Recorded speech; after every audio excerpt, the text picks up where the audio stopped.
அங்க போய் என்ன பண்ணேன், அங்க சிம்மாசனத்துக்கு அடியில நாற்காலிக்கு அடியில ஒரு எலி இருந்துச்சு. அதை விரட்டிட்டு வந்து டெய்லி காலையிலேயே உட்காந்து புதுசு புதுசா அப்பம் செஞ்சு வைக்கணுமா, ஏதோ ஒன்று அப்படி போய் போடலாம். எனக்கு ஏதோ நல்ல தொண்டை இருக்கு, நான் நின்று பாடுகிறேன் என்றால் தேவன் உன்னையும் மதிக்க மாட்டார், உன் ஊழியத்தையும் மதிக்க மாட்டார். சில வீட்டிலே கணவன்மார் இருப்பார்கள், ரட்சிக்கப்பட்டிருக்க மாட்டார்கள். அவர்களுக்கு செய்ய வேண்டிய சவரட்சணைகளை செய்து விட்டு ஓடி வரணும். எதனால அசட்டை பண்ணாங்க, நான் அசட்டை பண்ணேன், எதனால அசட்டை பண்ணீங்க? Open disrespect.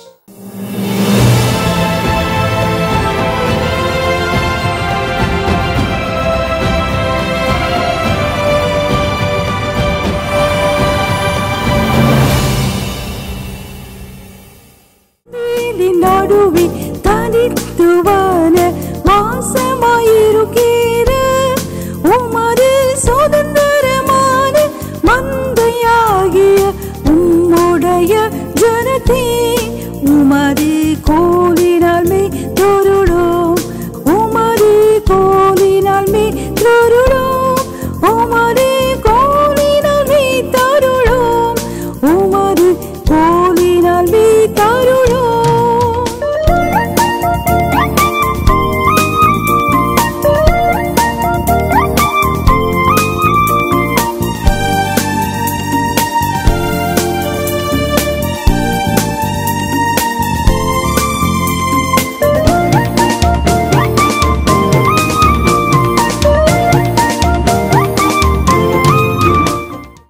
மிக முக்கியமான கருத்தான கனத்துக்குரிய கவனத்துக்குரிய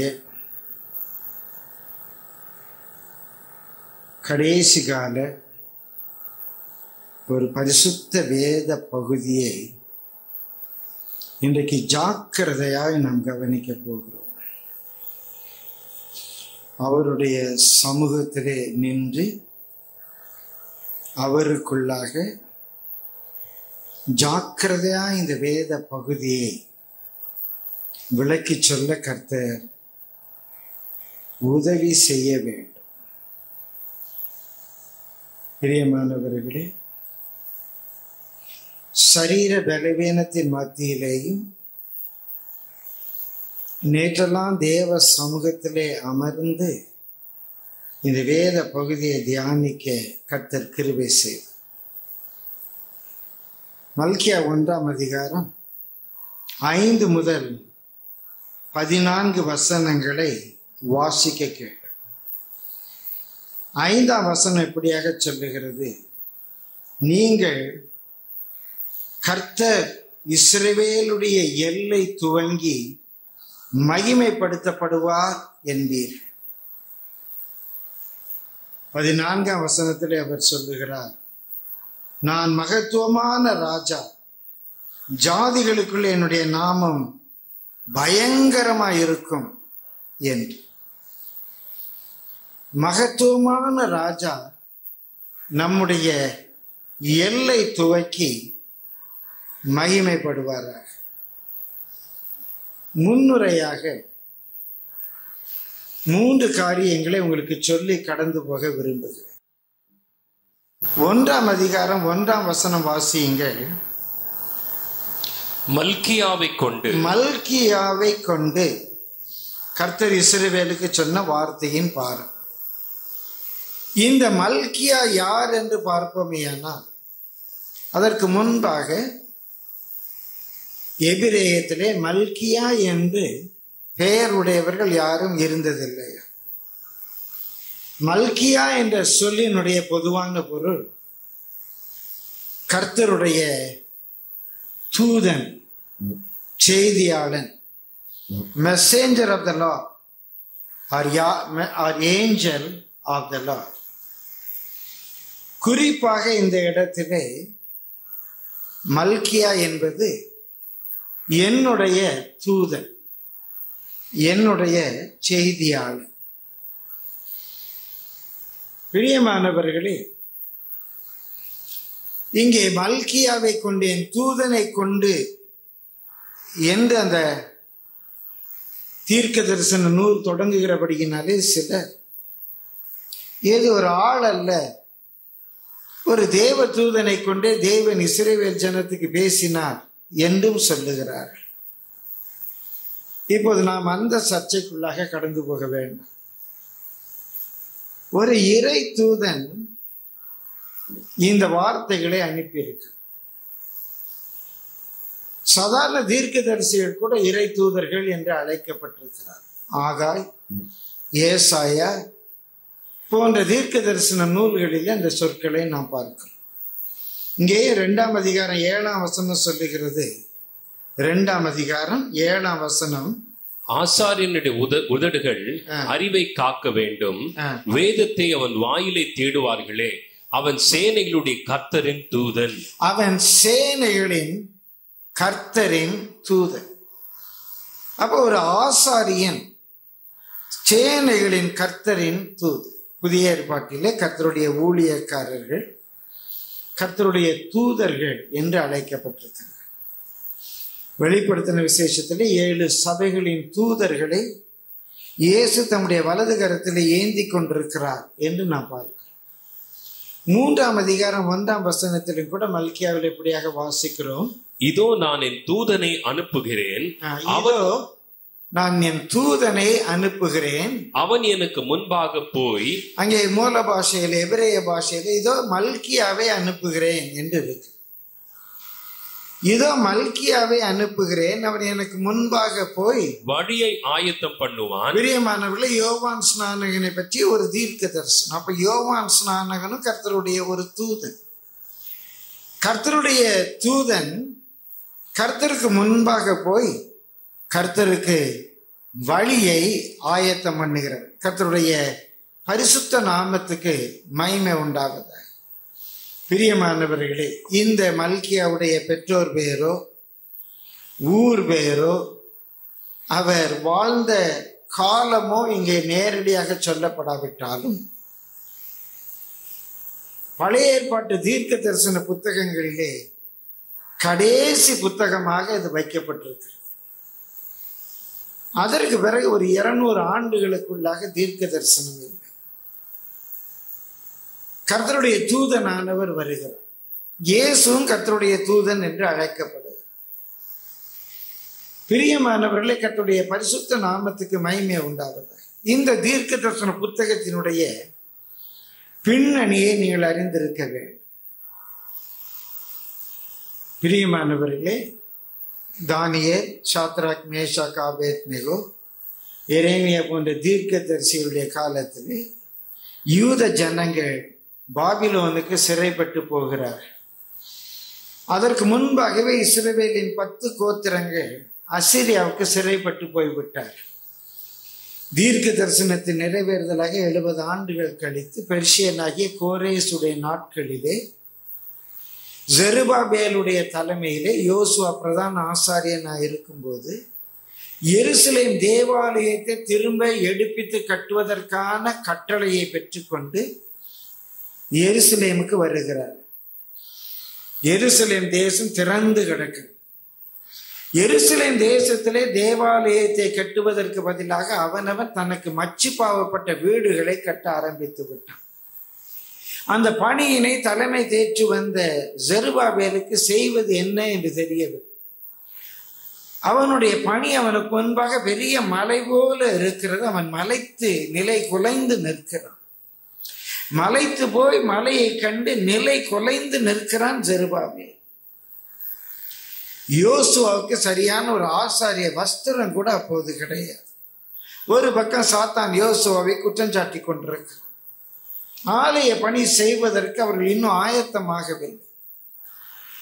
எல்லாரும் ஆலயம் கட்டுகிற பணியை விட்டு விட்டு தங்களுக்கு மச்சு பாவப்பட்ட வீட்டை கட்ட போய்விட்டார்கள். அப்போது ஆண்டவர் ஆகாய் தீர்க்கதரிசி மூலமாய், சகரியா தீர்க்கதரிசி மூலமாய் அவர்களை உசுப்பி விடுகிறார். தளர்ந்தவருடைய கரங்களை எழுப்பி விடுகிறார். பிரியமானவர்களே, சோர்வு, அசதி பெரும் வெள்ளம் போல அவர்கள் மேல் பாய்ந்து கொண்டிருக்கிறது. அந்த சூழ்நிலையில கர்த்தர் அவர்களோடு கூட இடைப்படுகிற தீர்க்க தரிசனங்களை கொண்டு பேசுகிற செருபாபேலே, உனக்கு முன்பாக இந்த பெரிய பர்வதம் எம்மாத்திரம், உன் கைதான் அஸ்திவாரம் போட்டு உன் கரத்தில் உள்ள 7 தூக்கு நூலை கர்த்தருடைய 7 கண்களும் ஆவலாய் பார்த்து கொண்டு நீயே இந்த வேலையை முடிப்பாய். பலத்தினாலும் அல்ல, பராக்கிரமத்தினாலும் அல்ல, தேவனுடைய ஆவியினாலே ஆகும் என்று தேவன் உற்சாகப்படுத்துகிறார். ஜனங்களை இந்த வேலைக்கு எழுப்பி விடுகிறார். பிரியமானவர்களே, ஆலய பணி முடிந்தது. ஜனங்களுடைய இருதயத்தை மோசேயினுடைய பிரமாணத்துக்கும் தீர்க்க தரிசனங்களுக்கு நேராக திருப்பும்படியாக பின்னாலே அங்கே எஸ்ரா என்ற தேரின வேத பாரகன் வருகிறார். அங்கே உள்ள ஈன நிலையை பார்த்து அவன் உடைந்து போய் அழுது ஜனங்களோடு கூட பேசி ஜனங்களுடைய இருதயத்தை வசனத்தின் பக்கமாக திருப்புகிறான். எருசலேம் தேவாலயம் கட்டப்பட்டிருந்தாலும் எருசலேமின் அலங்கம் இன்னும் கட்டப்படவில்லை. அரண்மனைகள்லாம் சுட்டரிக்கப்பட்ட நிலையில கிடக்கின்றன. பிரியமானவர்களே, இப்போது ஒரு 100-200 ஆண்டுகள் கழித்து நெகேமியாவுடைய நாட்களிலே எருசலேமின் அலங்கத்தை கட்டும்படியாக நெகேமியா வருகிறான். அவனுக்கும் பல எதிர்ப்புகள். நெகேமியா, எஸ்ரா ஏறத்தாழ ஒரே காலத்திலே வாழ்ந்தவர்கள். குறித்த காலத்தில் அலங்கம் கட்டி முடித்தாலும் ஜனங்களை ஆவிக்குரிய நிலையில திரும்ப கொண்டு வருவது நெகேமியாவுக்கு பெரும் பாடாக இருக்கிறது. 12 ஆண்டுகள் அயராது இடையூறாது எடுத்த பலனின் முயற்சியின் பலனாக இஸ்ரவேல் ஜனங்கள் தேவனுடைய பக்கம் வசனத்தின் பக்கம் திரும்புகிறார். இப்ப 2-3 ஆண்டுகள் இடையிலே நெகேமியா பெர்ஷியாவுக்கு போய் வர வேண்டியதா இருந்தது. அந்த போய் வருகிற காலத்துல ஒருவேளை எஸ்ரா அந்த காலகட்டத்திலே மரித்து போனாரா, ஆகாய் தீர்க்கதரிசிகள் எல்லாம் முன்பே போய்விட்டார்கள். இப்போது பிரியமானவர்களே, ஜனங்கள் மீண்டுமாக பின்வாங்கி போய்விட்டார். எல்லாராலும் நேசிக்கப்படத்தக்கவர் இயேசு கிறிஸ்து திரும்ப முதல் முறையாக வெளிப்பட வேண்டிய காலம் வருகிறது. அவருக்கு வழியை ஆயத்தப்படுத்த வேண்டும். இந்த பின்னணியிலே தான் பிரியமானவர்களே மல்கியாவுடைய தீர்க்க தரிசன ஊழியம் வருது. மல்கியாவுடைய தீர்க்க தரிசனத்தின் ஊழியம் சாங்கபோங்கமாக இருக்கிற ஜனங்களை பிரியமானவர்களை தட்டி எழுப்பி கர்த்தருடைய காரியங்களிலே அவர்களை உற்சாகப்படுத்த வேண்டிய ஒரு கனத்துக்குரிய பெரிய ஊழியம் அவனுடைய கரத்திலே கொடுக்கப்படுகிறது. கர்த்தருடைய பரிசுத்த நாமத்துக்கு மகிமை உண்டாகும். அவனுடைய ஊழியத்தினுடைய ஸ்கோப், அவனுடைய ஊழியத்தினுடைய பணி பரப்பு என்னவென்றால் 4ஆம் அதிகாரம் 4ஆம் வசனத்திலே வாசிக்கிறோம். ஓரேபிலே இஸ்ரவேல் எல்லாருக்காகவும் என் தாசனாகிய மோசேக்கு நான் கற்பித்த நியாய பிரமாணமாகிய கட்டளைகளையும் நியாயங்களையும் நினையுங்கள். அவைகளை மறந்து போகாதேயுங்கள், அவைகளை நினைவு கூறுங்கள். அவைகளை அவர்கள் மறந்து விட்டார்கள் என்றல்ல, அவைகளை உங்களுடைய நினைவுக்கு கொண்டு வாருங்கள். இப்ப இயேசு கிறிஸ்து வெளிப்படுவதற்கு முன்பாக மோசேயினுடைய கட்டளைகளை மக்கள் தங்களுடைய நினைவுக்கு கொண்டு வர வேண்டும்.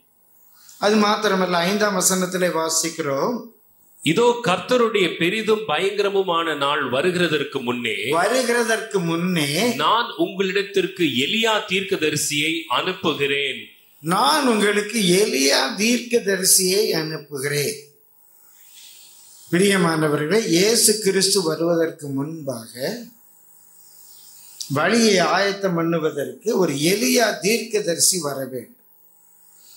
இயேசு யோவான் ஸ்நானகனை பற்றி சொல்லுகிறார். அவன் எலியாவின் ஆவியும் எலியாவின் பலமும் உடையவனாக வந்தான்.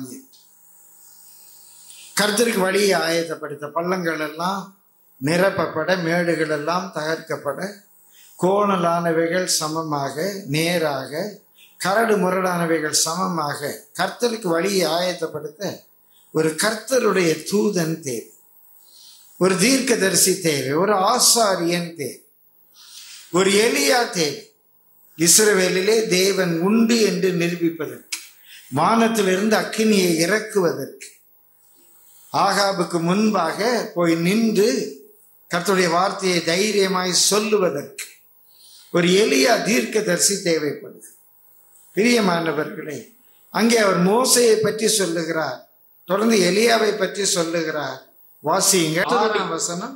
நான் வந்து பூமியை சங்காரத்தால் அடிக்காதபடிக்கு, நான் வந்து பூமியை சங்காரத்தால் அழிக்காதபடிக்கு அவன் பிதாக்களுடைய இருதயத்தை பிள்ளைகளிடத்திற்கும், அந்த தீர்க்கதரிசி பிதாக்களுடைய இருதயத்தை பிள்ளைகளிடத்துக்கும், பிள்ளைகளுடைய இருதயத்தை அவர்கள் பிதாக்களிடத்திற்கும் திருப்புவான்.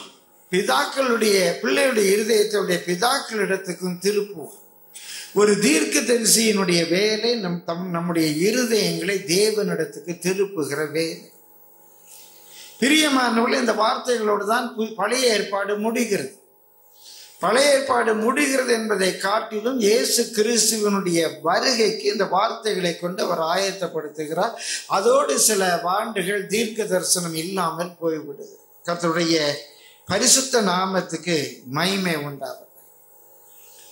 நாம் 5ஆம் வசனத்திலே வாசித்தோம், இஸ்ரவேலின் எல்லை தொடங்கி கர்த்தர் மகிமைப்படுவார். நான் மகத்துவமான ராஜா. இந்த மகத்துவமான ராஜா நம்முடைய எல்லை தொடங்கி மகிமைப்பட வேண்டும்.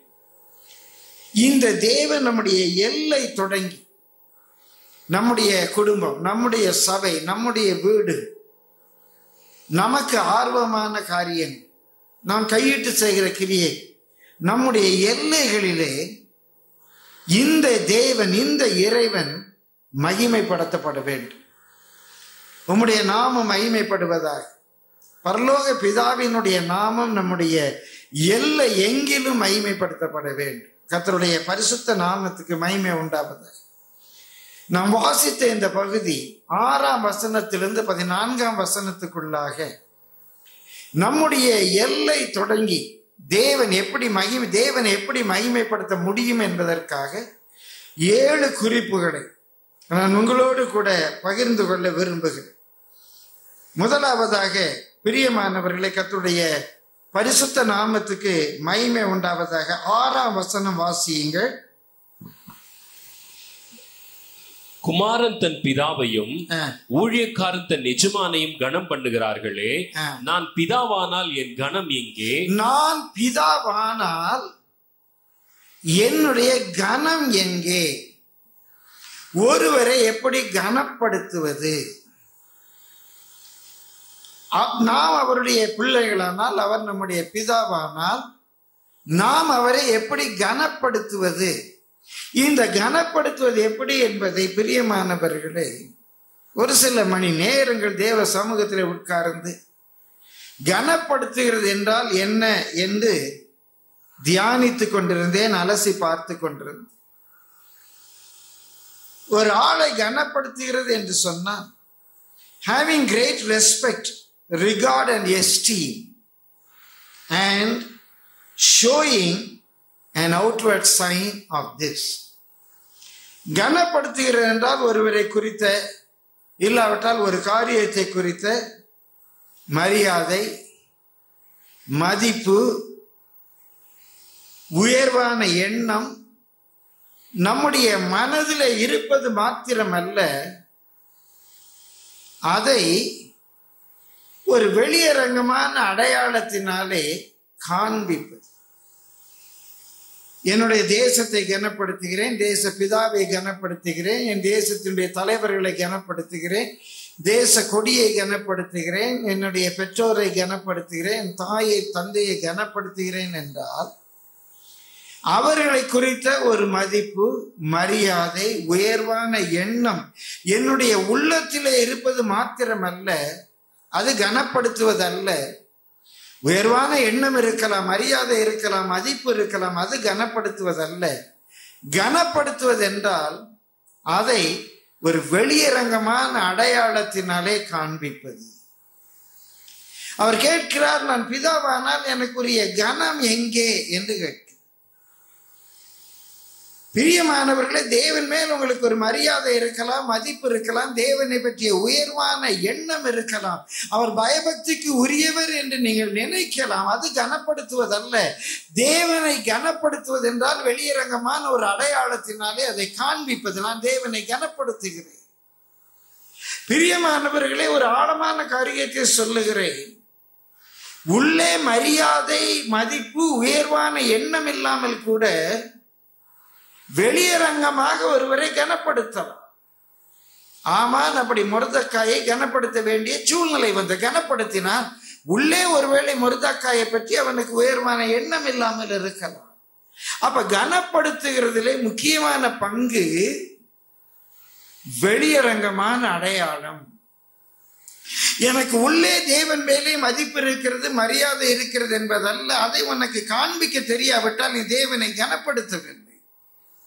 அப்படியானால் நீங்கள் தேவனை கனப்படுத்த வேண்டும் என்றால் அதற்கு வெளியரங்கமான ஒரு அடையாளம் வேண்டும். நான் தேவனை கனப்படுத்துகிறேன் என்பதை நீங்கள் காண்பிப்பதற்கு. நேரம் கருதி எல்லா எடுத்துக்காட்டுகளையும் சொல்லாமல் கடந்து போகிறேன். வேதத்திலே ஒரு அருமையான பகுதி இருக்கிறது. ஆதியாகமம் 4ஆம் அதிகாரம் 3ஆம் வசனம் வாசியுங்கள். சில நாள் சென்ற பின்பு அது மூல பாஷையில இந்த ப்ராசஸ் ஆஃப் டைம். காலம் வந்தபோது காயின் நிலத்தின் கனிகளை கர்த்தருக்கு காணிக்கையாக கொண்டு வந்தான். காயின் நிலத்தின் கனிகளை கர்த்தருக்கு காணிக்கையாக கொண்டு வந்தான். அவன் நிலத்திலே பயிரிடுகிறது. நிலத்திலே பயிரிடுகிறவன் நிலத்தின் கனிகளை காணிக்கையாக கொண்டு வந்ததிலே எந்த விகற்பமான காரியமும் இல்லை. தொடர்ந்து வாசிக்கிறோம். ஆபேலும் அங்கே ஒரு அழுத்தத்தை பார்க்கிறோம். ஆபேல் தன் மந்தையின் என்று சொல்லாமல் ஆபேலும் தன் மந்தையின் தலையீற்றுகளிலும் அவைகளில் கொழுமையானவைகளிலும் சிலவற்றை கொண்டு வந்தான். அவன் மந்தை மேய்க்கிறவன். மந்தையிலிருந்து சில ஆடுகளை கொண்டு வந்தான். அங்கே வேதம் சொல்லுகிறது, ஆபேலையும் அவன் காணிக்கையையும் கர்த்தர் அங்கீகரித்தார். அதை ரெஸ்பெக்ட் பண்ணினார். He respected Abel and he respected the offerings of Abel.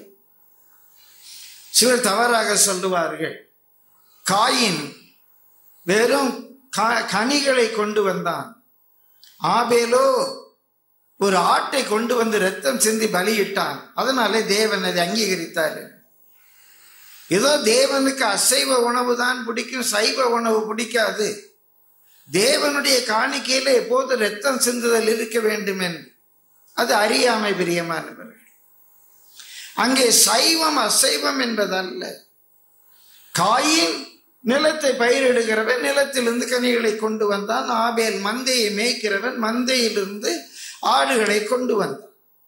தேவனுக்கு போஜன பலியும் உண்டு, பான பலியும் உண்டு. எப்போதும் தகன பலி, சர்வாங்க தகன பலி தான் தேவனுக்கு உகந்தது என்றல்ல, பலவிதமான பலிகள் உண்டு.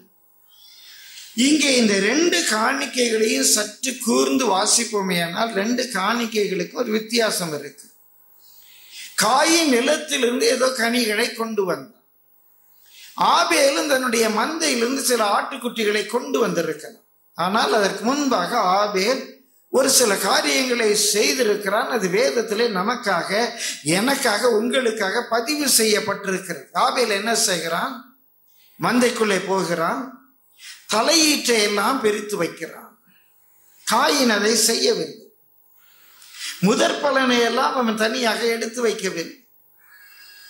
இந்த தலையீற்றை எல்லாம் பிரித்து வைத்து அந்த தலையீற்றிலேயும் நல்ல கொழு கொழு கொழு என்று இருக்கிற அந்த தலையீற்றிலேயும் ஒரு செலக்ஷன், ஒரு சாய்ஸ், ஒரு தெரிந்து கொள்ளுதல், கொழுமையானவைகளை காணிக்கையாக கொண்டு வருகிறான். அவன் கர்த்தருக்கு காணிக்கை செலுத்துகிறான் என்றல்ல, கர்த்தரை கனப்படுத்த விரும்புகிறான். இப்படிப்பட்ட ஆபேல் செய்த ஒரு காரியத்தை காயின் செய்யவில்லை. கனிகளிலே முதலீட்டை தெரிந்து கொண்டு முதலீட்டிலே கொழுமையானவைகளை பிரித்து கொண்டு வரவர். பொதுவாக ஊரிலே சொல்லுவார்கள், ஏனோ தானோ எவனோ செத்தான் என்று. ஏதோ ஒரு பலி செலுத்த வேண்டும், ஒரு காணிக்கை செலுத்த வேண்டும். பிரியமானவர்களே, நாம் பார்க்கிறோம் 5ஆம் வசனத்திலே வாசியுங்கள். காயினையும் அவன் காணிக்கையையும் அவர் அங்கீகரிக்கவில்லை. அவர் ரெஸ்பெக்டேட். பிரியமானவர்களே, நீங்க காணிக்கை கொண்டு வரலாம். நீங்க காணிக்கை பையில காசு போடுகிறதற்கும் நம்முடைய வீட்டு வாசலிலோ இல்லாவிட்டால் டிராபிக் ஜங்ஷனிலேயோ யாசகம் கேட்கிறவர்களுக்கு நீங்கள் துட்டு போடுகிறதற்கு வேறுபாடு இல்லாவிட்டால் கர்த்தர் உங்களை எப்படி மதிப்பார்? உங்களையும் மதிக்க மாட்டார், உங்களுடைய காணிக்கையும் மதிக்க மாட்டார். நான் பிரசங்கம் பண்ணலாம், இங்கே சில பாட்டு பாடலாம், பாடல்களை நடத்தலாம், இசைக்கருவிகளை இயக்கலாம், இந்த ஒலிபெருக்கிக்கு உதவி செய்யலாம், இந்த இடத்தை ஆயத்தம் பண்ணலாம். நம்முடைய காணிக்கை அவர் மதிக்க மாட்டார், நம்மையும் மதிக்க மாட்டார், நம்முடைய காணிக்கையும் அவர் மதிக்க மாட்டார். நாம் அவருக்கு செலுத்துகிற ஒவ்வொரு பலியிலேயும் எப்படி அவரை கனப்படுத்துகிறோம், எப்படி அவரை கனப்படுத்துகிறோம். பிரியமானவர்களே, நாற்காலிகளை பரப்புவதாக இருக்கலாம். ஐயா, நாளைக்கு இந்த நாற்காலியில் உட்கார்களை அபிஷேகம் பண்ணு, அவர்களுக்கு ஒரு தெய்வீக விடுதலையை கட்டளை. நான் போடுகிற இந்த நாற்காலி நாளைக்கு காலியாக இருக்கக்கூடாது. ஆண்டவரே, நாற்காலி காலியாக இல்லாமல் ஆட்களை கொண்டு வா என்று ஒரு அக்கறையோடு நாற்காலியை பரப்புவதும் உண்டு. நான் ஆராதனையில நின்று பாடும்போது பரலோக இறங்க வேண்டும் என்று பாடுவதும் உண்டு, அதற்காக ஜெபிப்பதும் உண்டு. ஏதோ எனக்கு ஒரு பணி கிடைத்திருக்கிறது, இந்த ப்ராசஸ் ஆஃப் டைம் காலம் வந்தபோது என்ன சண்டே ஸ்கூல்ல டீச் பண்ண சொல்லி இருக்கிறாங்க, நான் டீச் பண்றேன், நான் VBS எடுக்கிறேன், எனக்கு ஏதோ நல்ல தொண்டை இருக்கு, நான் நின்று பாடுகிறேன் என்றால் தேவன் உன்னையும் மதிக்க மாட்டார், உன் ஊழியத்தையும் மதிக்க மாட்டார், உன்னுடைய சர்வீஸ். அவர் அதில் எந்த ரெஸ்பெக்டும் இருக்க, அது வீண். காயின் பலி செலுத்தினதினாலே அதை தமிழ்ல அங்கீகரிக்கவில்லை என்று இருக்கிற. இங்கிலீஷ்ல God had no respect. God had no respect for Cain. God had no respect for his offering. நம்ம செய்வதெல்லாம் வீணாக போயிடும். எதை செய்தால் ஆராதனைக்கு வந்திருக்கும், ஆராதனைக்கு வரும்போது ஆபேலை போல வந்தோமா காயினை போல வந்தோமா என்ற ஒரு கேள்வி இருக்கு. பிரியமானவர்களே, இதை தேவாலயம் என்று சொல்லவில்லை, ஆனால் இங்கே தேவனை ஆராதிப்பதற்காக தொழுது கொள்வதற்காக வந்திருக்கிறோம். ஆலயத்துக்கு போகும்போது ஒரு நடையை சீர்தூக்கி பார் என்று இருக்கு. ஒரு இன்டர்வியூக்கு போகும்போது நமக்கு எப்படி உடுத்த வேண்டும் என்று தெரியும். ஒரு கல்யாண வீட்டுக்கு போகும்போது நமக்கு எப்படி உடுத்த வேண்டும் என்று தெரியும். ஒருவன் ஒரு ஃபேஷன் பேரேட்டுக்கு போறாள் என்றால் அந்த பெண்ணுக்கு அந்த கேட்வாக், அந்த பூனை நடை பாய்வதற்கு எப்படி உடுத்தி கொண்டு போக வேண்டும் என்று தெரியும்.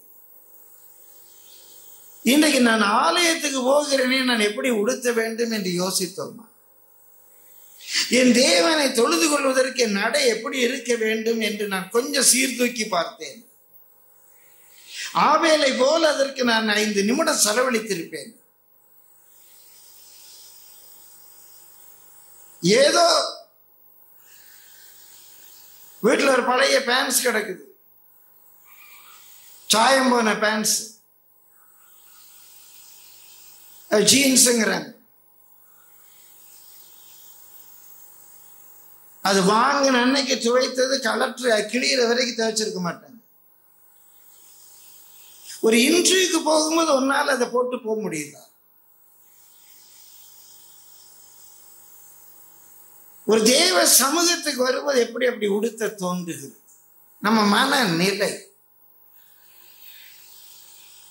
பிரியமானவர்கள், நம்முடைய ஒவ்வொரு அசைவு, அவுட்வர்ட் சைன், அந்த காணிக்கை பையில காணிக்கை போடும்போது, ஆண்டவரே இந்த காணிக்கை போட என்ன நீர் ஆசீர்வதிச்சிருக்கிறீரே, உமக்கு நன்றி அப்பா, உம்முடைய கையில பெற்றுக்கொண்ட நான் போடுறேன் என்ற ஒரு நன்றி பெருக்கு. யாசகம் செய்வது, பிச்சைக்காரனுக்கு போடுவது வேறு, தர்ம காரியம் வேறு. இது நான் பெற்றுக்கொண்டதற்கு நன்றி செலுத்துகிற ஒரு கடன். கர்த்தரை கனம் பண்ணுகிறது என்றால், நேற்றெல்லாம் உட்கார்ந்து யோசித்துக் கொண்டவன் பொருளாலும் வெள்ளவின் முதல் பல நாளும் கர்த்தரை கனம் பண்ண, கர்த்தருக்கு கொடு என்றார். அதை கொடுக்கிறது எப்படி கொடுக்கிறாதான் கனம் பண்ணுகிறது. தசமபாகம் கொடுக்கிறது வேறு, தசமபாகத்தை எப்படி கொடுக்கிறீர்கள், that outward sign, your attitude, அந்த நேரத்தில் உங்களுடைய மனநிலை, அந்த மனநிலையினுடைய பிரதிபலிப்பு. பிரியமானவர்கள், நீங்கள் கர்த்தரை கனம் பண்ணுகிறீர்கள் என்று வெளிப்படுத்துகிறீர்கள். கர்த்தருடைய பரிசுத்த நாமத்துக்கு மகிமை உண்டாகும். அது மாத்திரமல்ல, 6ஆம் வசனத்துடன் வாசியுங்கள். குமாரன் தன் பிதாவையும் ஊழியக்காரன் தன் எஜமானையும் கனம் பண்ணுகிறார்களே, நான் பிதாவானால் என் கனம் எங்கே? நான் எஜமானனானால் எனக்கு பயப்படும் பயம் எங்கே? நான் எஜமானனானால் எனக்கு பயப்படுகிற பயம் எங்கே என்று கர்த்தர் கேட்கிறார். நான் எஜமானனானால் எனக்கு பயப்படுகிற பயம் எங்கே என்று கர்த்தர் கேட்கிறார். பிரியமானவர்களே, உளவியல்ல, சைக்காலஜில நிறைய விதமான பயங்கள் இருக்கின்றன. பல விதமான பயங்கள் இருக்கின்றன. தண்ணீருக்கு பயப்படுகிற ஒரு பயம் உண்டு, இருளுக்கு பயப்படுகிற ஒரு பயம் உண்டு, சிலருக்கு லிப்ட்ல போவதற்கு பயமாக இருக்கு. பிரியமானவர்களே, கர்த்தருடைய பரிசுத்த நாமத்துக்கு மகிமை உண்டாகும். ராமேஸ்வரம் சாட்சி அநேக காரியங்களை நான் பகிர்ந்து கொண்டிருந்தேன். ஒரு சாட்சியை சொல்ல மறந்து, முதல் முறையாக பிரியமானவர்களே, நான் போய்கொண்டிருந்த லிப்ட் திடீர்னு பாதியில நின்றுடுச்சு. உள்ள லைட் ஃபேன் எல்லாம் ஆஃப் ஆயிடுச்சு. அடுத்தால என்ன செய்கிறது என்று தெரியும். அந்த இருட்டிலே அங்க இருக்கிற எல்லா சுவிட்சஸையும் ஆன் பண்ணி ஆஃப் பண்ணிட்டு சும்மா கையை வச்சு அமைக்கி பார்க்கிறேன், ஒன்றும் நடக்க. அந்த லிப்டுடைய கதவை தட்டும் போது தெரியுது, சோத்துக்கு இடையில நின்று கொண்டிருக்க 2 தளங்களுக்கு இடையில நின்று கொண்டிருக்கிறது என்று தெரிகிறது. வெளியே சத்தம் கேட்க, ஒரு பக்கம் சிரிப்பா இருந்தது, ஒரு பக்கம் ஆண்டவர் என்ன செய்வாரோ என்று இருந்தது. திடீர்னு தடால் என்ற சத்தம் கேட்டது. எங்கேயோ வந்து லிப்ட் நின்று கதவை திறந்தது. எப்படி வந்தது என்று தெரியாது. உடனடியாக அங்கே உள்ளவர்களுக்கு போய் நான் கம்ப்ளைண்ட் கொடுத்தேன். அடுத்த 2 நாட்கள் அந்த லிப்ட் இன்னாபரேட்டிவ் என்று போட்டிருந்தார்கள். பிரியமானவர்களே, ஒரு பயம். இப்படி பலவிதமான பயங்கள் நம்முடைய வாழ்க்கையிலே வருவது. உளவியல் நிபுணர்கள் இந்த எல்லா பயங்களையும் 2 பெரிய பிரிவுகளாக பிரித்திருக்கிறார்.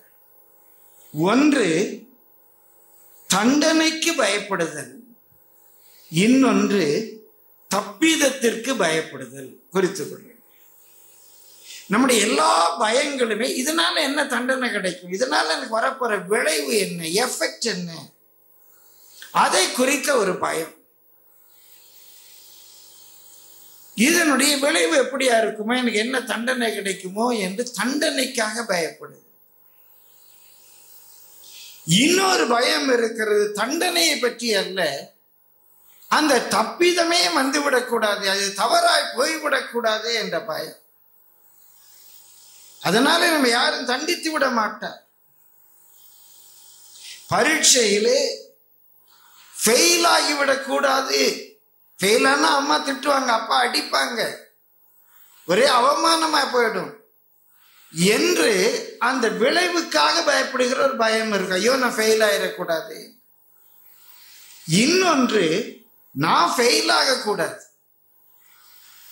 நான் ஃபெயில் ஆகக்கூடாது, எப்படி ஐயோ ஃபெயில் ஆயிடக்கூடாது என்ற அந்த செயல்பாட்டினாலே உள்ள பயம்.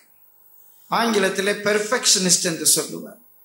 எல்லாவற்றையும் பூரணமா செய்யணும் என்று விரும்புகிறவர்கள் அநேகருக்கு இந்த ஃபெயிலியர் ஃபியர், ஐயோ தப்பிதமாயிடுமோ என்ற ஒரு பயம் இருக்கும்.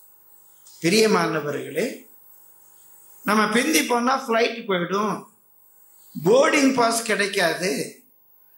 இன்னைக்கு ரயில்வே ஸ்டேஷன்ல 5 கட்ட பாதுகாப்பு, நம்ம லக்கேஜ் எல்லாம் ஜோதிச்சு போனோம், நேரம் ஆயிடும், ட்ரெயின் போயிடும். என்று பயந்து நேரத்துக்கு போகிறவர்கள் உண்டு. நம்ம பிந்தி போனா சாமி கோச்சுக்குவாரு என்று பயந்து வருகிறவர்கள் உண்டு. நான் தப்பிதம் செய்தால் நரகத்துக்கு போய்விடுமோ என்று பயப்படுகிறவர்கள் உண்டு. இன்னும் ஒரு சிலர் தண்டனை குறித்தல்ல, நான் பிந்தி போகக்கூடாது, ஐயோ நான் பிந்திடக்கூடாது, யாரும் தண்டிக்க போகிறதில்லை, தலை போய்விட போகிறதில்லை, ஆனாலும் நான் பிந்தி விடக்கூடாது, அந்த தவறு வந்து விடக்கூடாது, அப்படி ஒரு முறையாகிலும் நான் பிந்தினேன் என்ற பெயர் வந்து விடக்கூடாது என்ற அந்த தப்பிதத்துக்காக பயப்படுகிறவர்கள் உண்டு. ஆனால் ஒரு வேதனையான காரியம், கிறிஸ்தவர்களிலே அநேகர் தண்டனைக்கும் பயப்படுகிறது கிடையாது, தவறுக்கும் பயப்படுகிறது கிடையாது. ஒருவேளை சொல்லுவார்கள் வேதத்திலே பயப்படாதே பயப்படாதே என்று கிட்டத்தட்ட 365 முறை சொல்லி இருக்கிறது. அதனாலே என்னவோ நிறைய பேருக்கு பயமே இல்லாம போயிடுச்சு. எந்த ஒரு காரியத்தை குறித்து அவர்களுக்கு கர்த்தருடைய காரியத்துல பயமே கிடையாது. கர்த்தர் என்ன பண்ணிருக்கார்? தண்டிச்சிருவார். இதுக்காக தூக்கி நரகத்துல போட்டுற போறாரு. பிரியமானவர்களை, தண்டனையை பற்றிய பயமும் இல்லை. இப்படி நம்ம செய்யறது தவறே, இப்படி தவறு பண்ணலாமா, இது சரியில்லையே. ஒரு ஆராதனை ஆரம்பிச்ச பிறகு அப்படி போய் எல்லாரையும் அடிச்சுட்டு போய் உட்கார்றது நல்லா இருக்காத, இது நம்ம பண்ண வேண்டாமே என்று தவறுக்கு பயப்படுகிற பயமும் இல்லை. அநேகருடைய உள்ளத்தில் இந்த பயம் என்பதே இல்லாமல் போய்விட்டது. கர்த்தருடைய காரியங்கள், கர்த்தருடைய பரிசுத்த நாமத்துக்கு மகிமை உண்டாவது. நீதிமொழிகள் 8ஆம் அதிகாரம் 16ஆம் வசனத்திலே வாசிக்கிறோம், தீமையை வெறுப்பதே கர்த்தருக்கு கர்த்தருக்கு பயப்படுகிறது. கர்த்தருக்கு பயப்படுகிறது என்றால் தீமைக்கு நோ, இட்ஸ் ராங், சரியில்லை, நான் செய்யக்கூடாது. No to evil. இந்த வெறுப்பது என்பது ஆங்கிலத்தில் ஹேட் என்று இருக்கும். பிப்ளிக்கல் லாங்குவேஜ், வேதாகம சொல்லாடலிலே வெறுப்பது என்பது சேயிங் நோ டு இட். அது இல்லை, இது தீமை, இது சரியில்லை, அதை நான் செய்யக்கூடாது. பிரியமானவர்கள், இந்த சுபாவம் உள்ளவர்கள் தான் கர்த்தருக்கு பயப்படுகிறார். சும்மா நான் கர்த்தருக்கு பயப்படுறேன் கர்த்தருக்கு பயப்படுகிறேன் என்று சொல்லி நம்மளால தீமையை வெறுக்க முடியாவிட்டால், தீமைக்கு நோ சொல்ல முடியாவிட்டால், நாம் கர்த்தருக்கு பயப்படுகிறோம் என்று சொல்லுகிறது பொய். அதே நீதிமொழிகள் 16ஆம் அதிகாரம் 6ஆம் வசனத்திலே வாசிக்கிறோம். வாசியுங்கள். நீதிமொழிகள் 16:6. கிருபையினாலும் சத்தியத்தினாலும் பாவம் நிவர்த்தியாகும், கர்த்தருக்கு பயப்படுகிறதுனால் மனுஷர் தீமையை விட்டு விலகுவார்கள். தீமையை வெறுப்பது மாத்திரம் அல்ல, தீமையை விட்டு விலக வேண்டும். சரியில்லை, தீமை தீமைன்னு என்ன கொலை செஞ்சிட்டீங்களா, கொள்ளை அடிச்சிட்டீங்களா? இல்லை. ஒரு ஆவிக்குரிய மகனுக்கு அது சரியல்ல, நான் கர்த்தருடைய பிள்ளை, அது சரியல்ல. தீமையை விட்டு விலக தெரிய வேண்டும். ரட்சிப்பினுடைய அடையாளம், கர்த்தருக்கு பயப்படுகிற பயத்தினுடைய அடையாளம். ராமேஸ்வரத்திலே செய்தி கொடுக்கும் போது, பிரியமானவர்களே, குடும்ப உறவை பற்றி சொல்லும் போது, திருமணம் என்ற ஒரு பந்தை தான் ஆணுக்கும் பெண்ணுக்கும் உள்ள உறவிலே தேவனுடைய அங்கீகாரம் உள்ளது. திருமணமானவர்கள் திருமணம் என்ற உறவுக்கு வெளியே ஒரு ஆணும் பெண்ணும் விரும்புவார்களே ஆனால் அதற்கு பேர் விபச்சாரம். திருமணம் என்ற உறவு இல்லாமல் திருமணம் ஆகாத ஒரு ஆணும் பெண்ணும் விரும்புவார்கள் ஆனால் வேதத்தின்படி அது வேசித்தனம் என்று சொன்னார். பேசிக்கொண்டிருக்கும் போது அந்த பாஸ்டர் சொன்னார், உலகத்துக்கும் ஆவிக்குரிய உலகத்துக்கும் எவ்வளவு வேறுபாடு இருக்கிறது. உலகத்திலே இந்த காதல் என்பதை புனிதம் என்று சொல்லுகிறார்கள், அதை வேதம் வேசித்தனம் என்றும் விபச்சாரம் என்றும் சொல்லுகிறது. பிரியமானவர்களே, திருமணம் ஆன பின்பு ஒரு ஆண் ஒரு பெண்ணை நேசிக்கிறான், விரும்புகிறான், அவளை தனக்கு மனைவியாக ஏற்றுக்கொள்ள நினைக்கிறான். ஏற்கனவே திருமணம் ஆனவன். ஒரு காலத்தில் இதை விபச்சாரம் என்று சொன்னார்கள். இன்றைக்கு நீதிமன்றத்திலே சொல்லுகிறார்கள், ஒரு ஆண் ஒரு பெண்ணுடைய விருப்பத்தை ஒரு 20 நிமிட மதச்சடங்கு எப்படி அதை இறுதி செய்ய முடியும் என்று. அப்படியானால் ஒரு ஆணும் பெண்ணும் ஒரு காலத்தில் கள்ளக்காதல் என்று சொன்னதை இன்றைக்கு நல்ல காதல் என்று நினைக்கிறார்கள். 20 நிமிட ஒரு மத சடங்கு அதை விட முக்கியமா என்று கேட்கிற ஒரு காலத்தில் இருக்கிறோம். விபச்சாரமே இப்படி என்று சொன்னால் வேதத்தில் எதை வேசித்தனம் என்று சொல்லுகிறார்களோ அதை இன்றைக்கு புனிதம் என்று உலகம் சொல்லுகிறது. இருக்கட்டும், உலகத்துக்கு அது புனிதமாக இருக்கலாம். பிரியமானவர்களே, திருமணம் என்ற உறவு இல்லாமல் ஆணும் பெண்ணும் ஒருவரை ஒருவர் விரும்புவது விபச்சாரம் என்றும் வேசித்தனம் என்றும் வேதத்திலே அழைக்கப்படுது. கர்த்தருடைய பரிசுத்த நாமத்துக்கு மகிமை உண்டு. உங்களுடைய ஜீவியத்திலே கர்த்தருக்கு பிரியமில்லாத காரியத்தை வெறுக்கிறது, கர்த்தருக்கு பிரியமில்லாத காரியத்தை விட்டு விலகுகிற ஒரு சுபாவம் இருக்க வேண்டும். ஒருவேளை என்னை பற்றி எங்களை பற்றி சொல்லுவதற்கு வயது அனுமதிக்கலாம், அனுபவம் அனுமதிக்கலாம். பயத்தோடு கூட நான் சாட்சிக்காக சொல்லுகிறேன். ஆங்கில ஆராதனையிலே சொன்னபடியினாலே ஒரு சிலருக்காக அது பயனுள்ளதாக இருக்கட்டும்.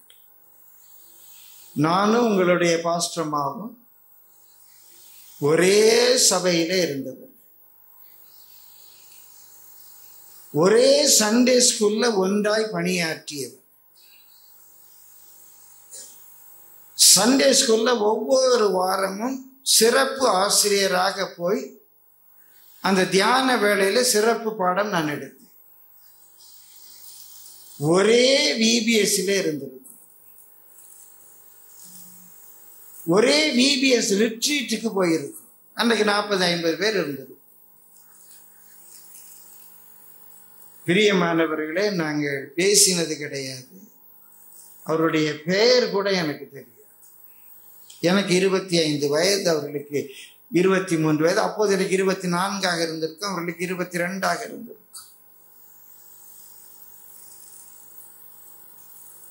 எங்க வீடு செக்ரட்டேரியட் காலனி, அவங்க வீடு அயனாவரம் பஸ் டிப்போ.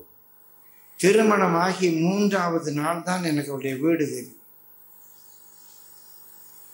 இன்னும் சொல்ல போனால் அவருடைய அண்ணனும் நானும் நண்பர்கள். அவருடைய தங்கை என்று எனக்கு தெரியாது, அவருக்கு ஒரு தங்கை இருக்கிறாளே என்று எனக்கு தெரியாது. கர்த்தருடைய சமூகத்திலே நின்று சொல்லுகிறேன், பெருமைக்காக அல்ல. இது முடியுமா என்றால் முடிந்திருக்கிறது. திருமணத்துக்காக போதவர்களை பற்றி சொல்லும் போது எனக்கு தெரியாது தெரியாது என்று சொன்ன. இப்படி சண்டே ஸ்கூல் எடுப்பாலே தெரியாது.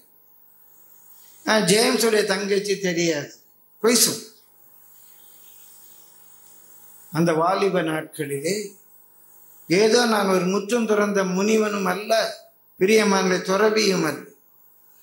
உலக பிரகாரமாக ஒரு இன்டர் காலேஜ் செக்ரட்டரி, உலக பிரகாரமாக ஒரு ஹாக்கி பிளேயர், உலக பிரகாரமாக 3 சகோதரிகளோடு கூட பிறந்து வளர்ந்தவன். எனக்கு பெண்களை குறித்த பயமோ அச்சமோ சங்கோஜமோ கிடையாது. உலக பிரகாரமாக பிரியமானவரை நான் படித்து முடித்ததிலிருந்து பணி செய்ததெல்லாம் ஆண்களும் பெண்களும் சேர்ந்து படிக்கிற, சேர்ந்து பணி செய்கிற பள்ளிகள். பெண்களோடு பழகுவது எனக்கு ஒரு கடினமான காரியம் அல்ல. அந்த வாலிப நாட்களிலே எங்களை காத்த தேவனை கர்த்தரை ஸ்தோத்திரிக்கிறேன். உங்களுக்கு சாட்சியாக சொல்லு, கர்த்தருக்கு விரியமில்லை என்ற காரியத்தை உங்களுடைய வாழ்க்கையில விட்டு பழகு. அருவருப்பை சிநேகிக்காது, அதை வெறுத்து விடு. வேதம் வேசித்தனம் என்று சொல்லுமானால் அதை வேசித்தனம் என்று சொல்லுங்கள். வேதம் விபச்சாரம் என்று சொல்லுமானால் அதற்கு புனிதமான ஒரு பட்டத்தை கற்பியாது. பிரியமானவர்களே, கர்த்தருடைய பரிசுத்த நாமத்துக்கு மகிமை உண்டு. நம்முடைய வாழ்க்கையிலேயே தீமையை வெறுக்கிற ஒரு சுபாவம், தீமையை விட்டு விலகுகிற ஒரு சுபாவம் இருக்க வேண்டும். மீன் குஞ்சுக்கு நீந்த கற்றுக் கொடுக்க வேண்டாம் என்று சொல்லுவார்கள். தேவனாலே பிறந்த ஒருவனுக்கு நீ பாவத்தை விட்டு விலகு என்று யாரும் சொல்லிக் கொடுக்க வேண்டாம். தேவனாலே பிறந்தால் அவனுக்குள்ளே தேவனுடைய வித்து இருக்கிறது. ஒருவேளை ரட்சிக்கப்படுவதற்கு முன்பாக, இந்த கிருபைக்குள்ளே வருவதற்கு முன்பாக உங்களுக்கு இப்படிப்பட்ட பிரமாணங்கள் இல்லாமல் இருந்திருக்கலாம். தேவன் உங்களை ஆசீர்வதிப்பார். ஆனால் இப்போது நான் சொல்றேன், உங்களுடைய எல்லைகளிலே கர்த்தர் மகிமைப்பட வேண்டும் என்றால் தீமையை வெறுத்தாக வேண்டும். தீமையை சிநேகிக்கிறவர்களுக்குள்ளாக கர்த்தருடைய ஆவி கிடையாது. அவர்களுக்குள்ளாக ஒரு வஞ்சக ஆவி இருக்கு. அசுத்தத்தை சிநேகிக்கிறவர்கள் பரிசுத்தமான தேவனுடைய பிள்ளைகளாய் இருக்கவே முடியாது. எப்படி பரிசுத்த தேவ பிள்ளைகள் அசுத்தத்தை சிநேகிக்க முடியும்? பிரியமானவர்கள், யாரையும் குற்றப்படுத்துவதற்காக, கர்த்தருக்கு என்று உத்தமமான ஒரு கூட்ட ஜனத்தை ஆயத்தப்படுத்துவதற்காக ஆண்டவர் கொடுத்த வார்த்தைகளை பேசு. நீ கர்த்தருக்கு பயப்படுகிறவன் என்று சொன்னால் உடைய வாழ்க்கையிலே தீமையை வெறுக்க வேண்டும், தீமையை விட்டு விலக வேண்டும். அசுத்தம், அசுத்தமான காரியம், அசுத்தமான படங்கள், அசுத்தமான பேச்சு, அசுத்தத்தை ரசிக்கிறவர்கள், ருசிக்கிறவர்கள். பிரியமானவர்களே, சில மிருகங்கள் உண்டு புல்லை திங்கும், அவற்றை கீரையை திங்கும். சில மிருகங்கள் உண்டு மனிதனுடைய மலத்தை தான் திங்கும். அந்த மிருகங்களிலே வேறுபாடு உண்டு. அதே போல சிலர் சுத்தத்தை தான் விரும்புவார்கள், சிலருக்கு அசுத்தமானதை பேசுகிறதிலே விருப்பம், அசுத்தமானதை கேட்கிறதிலே விருப்பம், அசுத்தமானதை யோசித்துக் கொண்டிருப்பதிலே விருப்பம், அசுத்தமானதை ரசித்து ருசிப்பதிலே விருப்பம். அது அந்த மிருகத்தினுடைய வேறுபாடு தானே வழியே வேறு ஒன்றுமில்லை. ஒன்று இலையும் தலையும் விரும்புகிறது, ஒன்று மலத்தை விரும்புகிறது. பிரியமானவர்களை, கர்த்தருடைய பரிசுத்த நாமத்துக்கு மகிமை உண்டு. அவர் வாலிப பையன், அவங்க அப்பா ஒரு பெண்ணை காதலிக்கிறான். காதலித்த பெண்ணை கைப்பிடிக்க நினைக்கிறான். திருமண தந்தைக்கு ஏமாற்றப்படுகிறான். அங்கவீனமுள்ள அவளுடைய அக்காவை திருமணம் முடித்து வைத்து விடுகிறார்கள். ஆனால் இவருடைய காதல் மயக்கம். நான் காதலித்த பெண்ணுக்காகவே வேலை செய்வேன் என்று தொடர்ந்து வேலை செய்கிறான். அந்த பெண்ணையும் திருமணம் செய்து கொள்ளுகிறான், அக்காவையும் தங்கையும். அவர்களுடைய தாதிமாரையும் தனக்கு மறுமனையாட்டிகளாக ஏற்றுக்கொள்ளுகிறான். அவனுக்கு பிறக்கிற ஒரு மூத்த பையன், அவன் அப்பாவுடைய மனைவியே விரும்புகிறான். அவனுடைய இன்னொரு பையன் தான் வேசியினிடத்திலே போகிறேன் என்று அறியாமல் தன்னுடைய மருமகளிடத்திலேயே பிரவேசித்து விடுகிறான். அவனுடைய சகோதரி ஊர் சுற்றி பார்க்க போகிறேன் என்று தன்னுடைய கற்பை இழந்து போய் விடுகிறார். அவனுடைய இன்னும் 2 அண்ணன்மார் பயங்கரமான கொலைகாரர், வஞ்சகமாய் மற்றவர்களை கொலை செய்து தகப்பனுடைய வாசனையை கெடுத்து விடுகிறார். அப்பா அப்படி, அண்ணன்மார் இப்படி, உடன் பிறந்த தமக்கை இப்படி. அந்த குடும்பத்திலே பிறந்த யோசேப்பு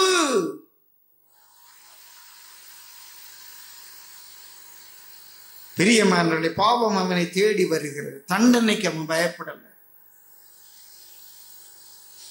நான் பாவம் செய்யாததினால எனக்கு தண்டனை வந்தால் அந்த தண்டனை ஏற்றுக்கொள்கிறேன் என்று சொல்லி ஆதியாகமம் 39ஆம் அதிகாரம் 9ஆம் வசனத்திலே வாசிக்கிறோம்.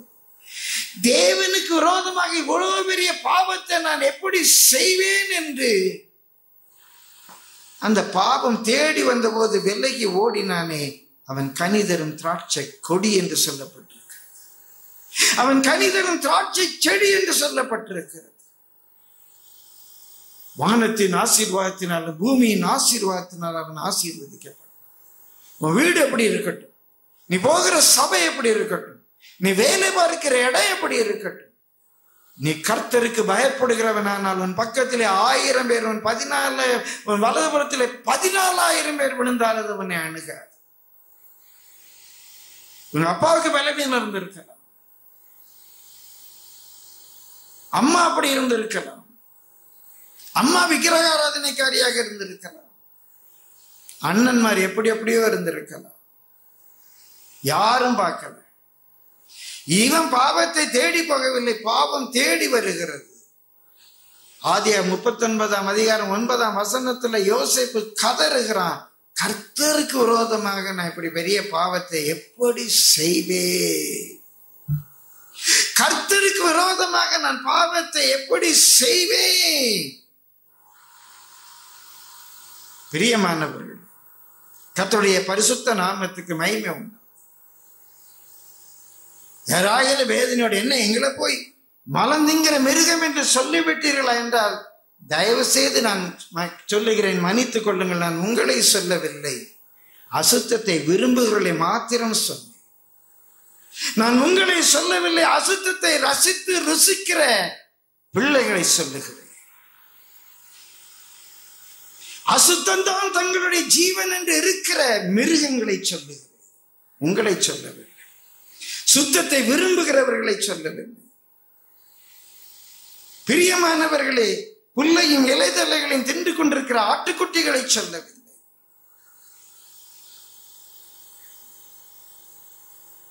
ஊரிலே சொல்லுவார்கள், மண்வெட்டிக்கு தங்க பூன் போட்டாலும் மண்வெட்டி மண்வெட்டி. அந்த மிருகத்துக்கு மூக்கில வைர மூக்குத்தி போட்டாலும் அந்த மிருகம் மிருகம். சாதாரண வழக்கத்தில் உள்ள பழமொழி தான். பாவத்தை வெறுக்கிற சுபாவத்துக்குள்ள வாங்க. போனது போகட்டும், போனது போகட்டும். இன்றைக்கு கர்த்தருடைய சத்தத்தை கேட்பீர்களா? உங்கள் இருதயங்களை கடினப்படுத்தார். உங்கள் எல்லை எங்கிலும் கர்த்தர் மகிமைப்படுவார், கர்த்தர் மகத்துவப்படுவாரா? கர்த்தருடைய பரிசுத்த நாமத்துக்கு மகிமை உண்டாவது. அது மாத்திரமல்ல, 6ஆம் வசனம் வாசியுங்கள். குமாரன் தன் பிதாவையும் ஊழியக்காரன் தன் எஜமானையும் கனம் பண்ணுகிறார்களே, நான் பிதாவானால் என் கனம் எங்கே? நான் எஜமானனானால் எனக்கு பயப்படும் பயம் எங்கே? என்று சேனைகளின் கர்த்தர் தமது நாமத்தை அசட்டை பண்ணுகிற ஆசாரியர்களாகிய உங்களை கேட்கிறார். கர்த்தருடைய நாமத்தை அசட்டை பண்ணுகிற ஆசாரியர், ஆசாரியர்களும் கர்த்தருடைய தூதர். பிரியமானவர்களே, புதிய ஏற்பாட்டிலே நம்ம எல்லாருமே ராஜரிக ஆசாரிய கூட்டத்தை சேர்ந்தவர். கர்த்தருடைய நாமத்தை அசட்டை பண்ணுகிற நம்மை பார்த்து கர்த்தர் கேட்க. அசட்டை என்றால் டிஸ்பைஸ். இந்த டிஸ்பைஸ் என்ற சொல்லினுடைய பொருள் லைட்லி எஸ்டீம், ஒரு காரியத்தை சாதாரணமாக நினைப்பு. அவர் அசட்டை பண்ணப்பட்டார். அவரை தேவகுமாரனாக தேவனாக அவர் நினைக்கவில்லை. ஒரு தச்சனுடைய மகன், ஒரு கிராம பிரசங்கி. அவர் அசட்டை பண்ணப்பட்டவர், சட்ட பண்ணவர். அவரை ஒரு பொருட்டாக நினைக்கவில்லை, லைட்லி எஸ்டீம். இந்த டிஸ்பைஸ் என்பதற்கு ஒரு பத விளக்கம், open disrespect or wilful disobedience of the authority of a court or legislative body என்று இருந்தது. அதனுடைய பொருள் ஓப்பன் டிஸ்ரெஸ்பெக்ட். நல்லா எல்லாரும் தெரிகிற மாதிரி ஒரு டிஸ்ரெஸ்பெக்ட், எல்லாருக்கும் தெரிகிற மாதிரி ஒரு மீறுதல், ஒரு அக்கிரமம், ஒரு கீழ்ப்படியாமை. ஓப்பனா ஏதோ மறைச்சு தெரியாம அப்படியே கூனி குறுகி செய்யறது ரொம்ப கேஷுவலா இல்லைன்னு இருக்குது. Open disrespect is a willful disobedience. பிரியமானவர்களே, கர்த்தருடைய பரிசுத்த நாமத்துக்கு மகிமை உண்டாகும். கர்த்தருடைய காரியங்களை அசட்டையாக செய்யாது. சொல்லுகிறார், 7-8 வசனங்களை வாசியுங்கள். என் பீடத்தின் மேல் அசுத்தமான அப்பத்தை படைக்கிறதுனாலேயே. இங்க அவங்களுடைய ஊழியம் அப்பத்தை படைக்கணும். டெய்லி புது புது அப்பம் செய்து வைக்கணும். சாமி கண்டுகிட்டா இருக்கிறாரு. டெய்லி காலையிலே உட்காந்து புதுசு புதுசா அப்பம் செஞ்சு வைக்கணுமா? ஏதோ ஒன்று அப்படி போய் போடலாம். அது டெய்லி உட்காந்து அதெல்லாம் பார்த்து புது அப்பம் இடித்து பிழிந்த எண்ணெயில பிசையணுமா? மெல்லிய மாவு நல்லா இடிச்சு இடிச்சு சலிச்சு மெல்லிய மாவுல செய்யணுமா? அடப்பா, டெய்லி தான் வேலை. ஏதோ போனோம், ஒரு 4 நாற்காலியை போட்டோம், ஒரு மைக்கை வச்சோம், முன்னால் போனோம், பாட்டு பாடினோம், அவசரமாக வந்தோம், மியூசிக் வாசித்தோம், விழுந்து அடித்து கோயிலுக்கு வந்தோம். என்ன இப்படி செய்யலாம்? பிரசங்கம் பண்ணணும்னா ஏதோ ஒரு வசனம், பல ஆயிரக்கணக்கான செய்தி கொடுத்துட்டேன். நேற்று விடிய உட்காரணுமா மேஜையில்? எங்களுடைய உறவினர் வந்தார்கள், கேட்டார்கள், நீங்கள் எவ்வளோ நேரம் படிச்சுக்கிட்டு இருக்கீங்க என்னங்க ராத்திரி? நான் சொன்னேன், எனக்கு தெரிஞ்சு காலையிலேருந்து உட்காந்து படிச்சுக்கிட்டே இருக்கேன். ஒரு பயம். உங்க சிலர் முகத்தை பார்க்குற, இவ்வளோ தூரத்துல இருந்து வர்றாங்களே இந்த அற்பம் பேசுறவதை கேட்கறதுக்கு, இத்தனை கிலோமீட்டர்ல இருந்து வர்றாங்களே, அந்த உத்தரவாதம் இல்லாம நான் செய்ய முடியுமா? அப்ப இங்கே வந்து நான் நிற்பதற்கு அப்படி எனக்கு ஒரு பயம் இருக்குமே. ஆனால் இங்க மைக் வைக்கிறவருக்கு அந்த பயம் வேணும். கர்த்தருடைய ஊழியம் மைக் சரியா இருக்கணும், வசனத்தை கேட்க ஜனம் வருது, மியூசிக் கரெக்டா வாசிக்கணும். ஏதோ பாதி பாட்டு போயிட்டு இருக்கும்போது வந்து உட்காந்து டிங்கு டிங்கு டிங்கு நான் அடிச்சிட்டு இருக்க முடியாது. கர்த்தருடைய ஊழியம். பிரியமானவர்களே, கர்த்தருடைய காரியத்தை அசதியாய் செய்கிறவன் சபிக்கப்பட்டவன் என்று வேதத்தில் வாசிக்கிறோம். வேதனையோடு சொல்லி இதனால் தான் நம்ம அநேகருடைய வாழ்க்கையிலே சாபம் போக மாட்டேங்குது. இங்கே வாசிக்கிறோம், என் பீடத்தின் மேல் அசுத்தமான அப்பத்தை படைக்கிறதுனாலே, ஆனாலும் எதனாலே அசுத்தப்படுத்தினோம் என்கிறீர். கர்த்தருடைய பந்தி எண்ணமற்று போயிற்று என்று நீங்கள் சொல்லுகிறதுனால. 8ஆம் வசனம் வாசியுங்கள். நீங்கள் கண் ஊனமானதை பலியிட கொண்டு வந்தாலும் அது பொல்லாப்பல்ல, நீங்கள் கால் ஊனமானதையும் நசல் பிடித்ததையும் கொண்டு வந்தாலும் அது பொல்லாப்பல்ல என்கிறீர்களே, அதை நீ உன் அதிபதிக்கு செலுத்து. அதை நீ உன் அதிபதிக்கு செலுத்து. அவன் உன்மேல் பிரியமாயிருப்பானோ, அவன் உன்மேல் பிரியமாயிருப்பானோ, உன் முகத்தை பார்ப்பானோ என்று சேனைகளின் கர்த்தர். அவன் உன் முகத்தை பார்ப்பானா, உன்னை ஏற்றுக்குவானா, அதை உன் அதிபதிக்கு செலுத்து. பிரியமானவர்களே, பிந்தி வருகிறதை மாத்திரம் சொல்லவில்லை. உங்களிலே அநேக பஸ்ஸை நம்பி இருக்கிறீர்கள், சிலர் ஆட்டோவை நம்பி இருக்கிறீர்கள், சிலர் ட்ரெயினை நம்பி இருக்கிறீர்கள், இவ்வளோ தூரத்திலிருந்து வருகிறீர்கள். பிரியமானவர்களே, 7 மணிக்கு புறப்பட்டு இங்கே 8:30 வந்து சேருகிறதே உங்களுக்கு முடியாத காரியமாக இருக்கிறது. நான் உங்களை குற்றப்படுத்தவில்லை. உங்களுடைய உண்மை வாஞ்சையை கர்த்தர் அறிவார். சுய வாகனம் வைத்திருக்கிறவர்கள், நடந்து வருகிறவர்கள், வீடு எங்கே இருக்கிறது, சபை எங்கே இருக்கிறது, எவ்வளவு நேரம் ஆகும் என்று தெரிந்தவர்கள், ஓப்பனா எல்லாரும் பார்க்கிறது போல தைரியமாய் பிந்தி வருகிறோம் என்றால் அது பேர் தான் அசட்டை பண்ணுகிறது.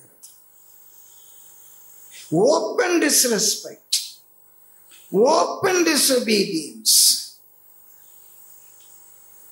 ஒருவேளை பிரியமானவர்களே, பல காரியங்களை சார்ந்து வருகிறவர்களுக்கு சில பிழைகள் வரலாம். ஆனால் இன்றைக்கு நான் இதை அசட்டை பண்ணினதினாலே வந்த பிழையா என்று யோசித்து பாருங்கள். கர்த்தர் எப்படி உங்க முகத்தை பார்ப்பார்? நீங்கள் ஒரு தனியார் நிறுவனத்தில் இருக்கிறீர்கள். இன்றைக்கு அதனுடைய CEO இல்லாவிட்டால் உங்க ரத்தன் டாட்டா இன்னைக்கு ஒரு மீட்டிங் வைத்திருக்கிறார். 9 மணிக்கு வந்து விட வேண்டும். உங்களுடைய டிபார்ட்மெண்ட் ஹெட் ஒரு சர்க்குலர் அனுப்புகிறார். 15 நிமிடத்துக்கு முன்பாக உன்னுடைய இடத்துல வந்து உட்காரு என்று சொல்லி, நீ 1/2 மணி நேரம் பிந்தி போவாயா? பிந்தி போனால் அவர் உன்னை ஏற்றுக்கொள்வாரா? அவர் உன் முகத்தை பார்ப்பாரா? உனக்கு அந்த துணிவு வருமா? இனி கர்த்தருடைய சமூகத்தை அசட்டை பண்ணுகிறாயே என்று தேவன் உன்னை பார்த்து கேட்கிறார். கர்த்தர் உன் எல்லை எங்கும் மகிமைப்பட வேண்டும் என்றார். கர்த்தர் உன் எல்லை எங்கும் மகிமைப்படுத்தப்பட வேண்டும் என்றார். Open disrespect. யார் என்ன சொல்ல முடியும்?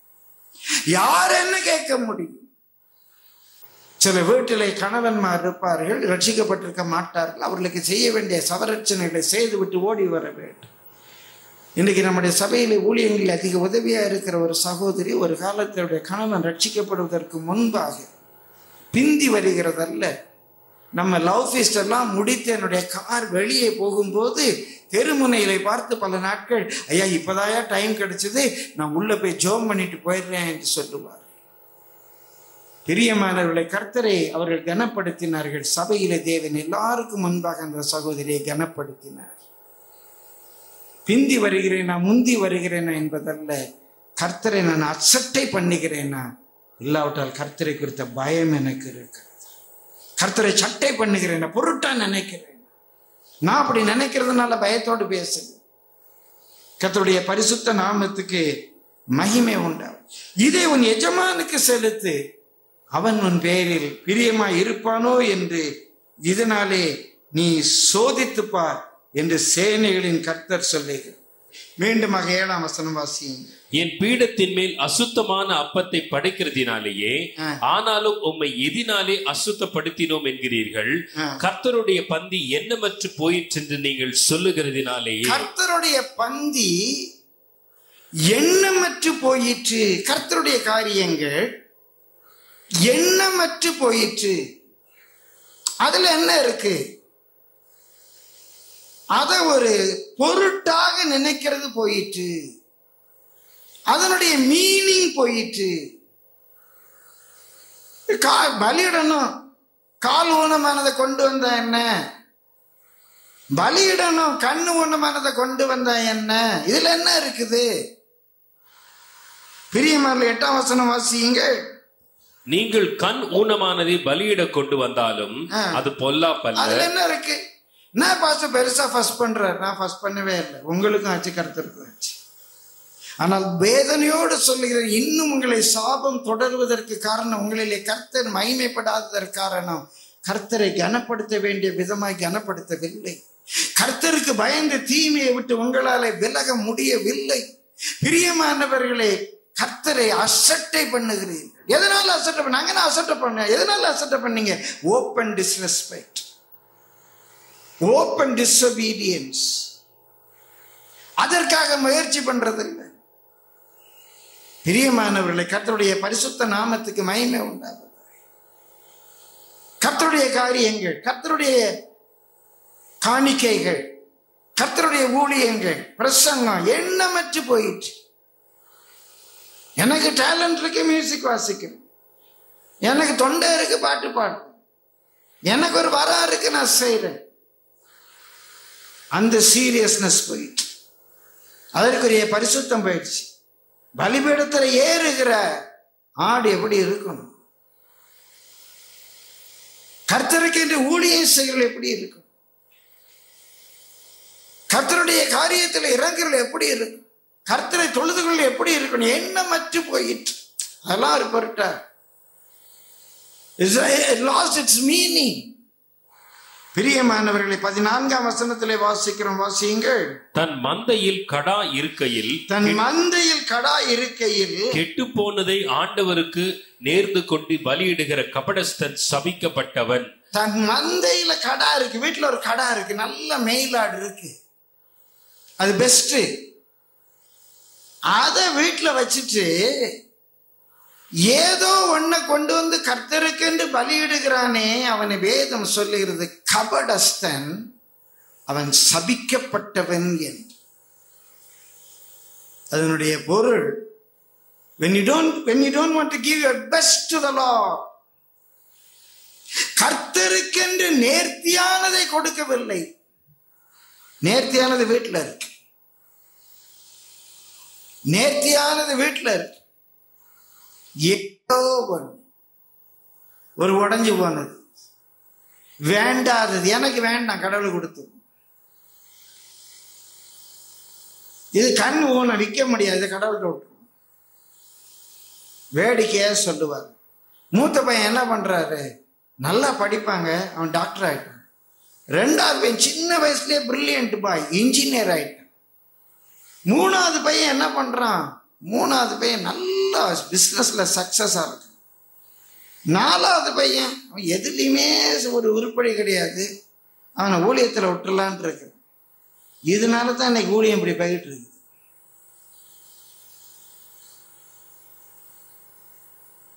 நல்லது வீட்டுல இருக்கு, கடா வீட்டுல இருக்கு. கெட்டு போனதை பலியிட கொண்டு வருகிற கபடஸ்தன் சபிக்கப்பட்டவன் என்று வேதம் சொல்லி. ஏன் சாபம் இருக்கு? We are not giving the best to the Lord. We are not making a choice like Abel made a choice. ஏனோ தானோ என்ற கிறிஸ்துவ வாழ்க்கைக்கு இன்றைக்கு முற்றுப்புள்ளி வைங்க. உங்க எல்லை எங்கிலும் கர்த்தர் மகிமைப்படுத்தப்படுவார். உங்கள் எல்லை எங்கிலும் கர்த்தர் மகிமைப்படுத்தப்படுவார். கர்த்தருடைய பரிசுத்த நாமத்துக்கு மகிமை உண்டாகும். 5வதாக குறிப்புகளை சொல்லி உங்களுக்கு ஜெபம் பண்ணுகிறேன். 10ஆம் வசனம் வாசியுங்கள். உங்களில் எவன் கூலி இல்லாமல் கதவுகளை பூட்டுவான்? தேவாலயத்தினுடைய கதவை பூட்ட வேண்டும். அங்கே தேவன் சொல்லுகிறார், உங்கள எவன் கூலி இல்லாமல் தேவாலயத்தின் கதவை பூட்டுவான்?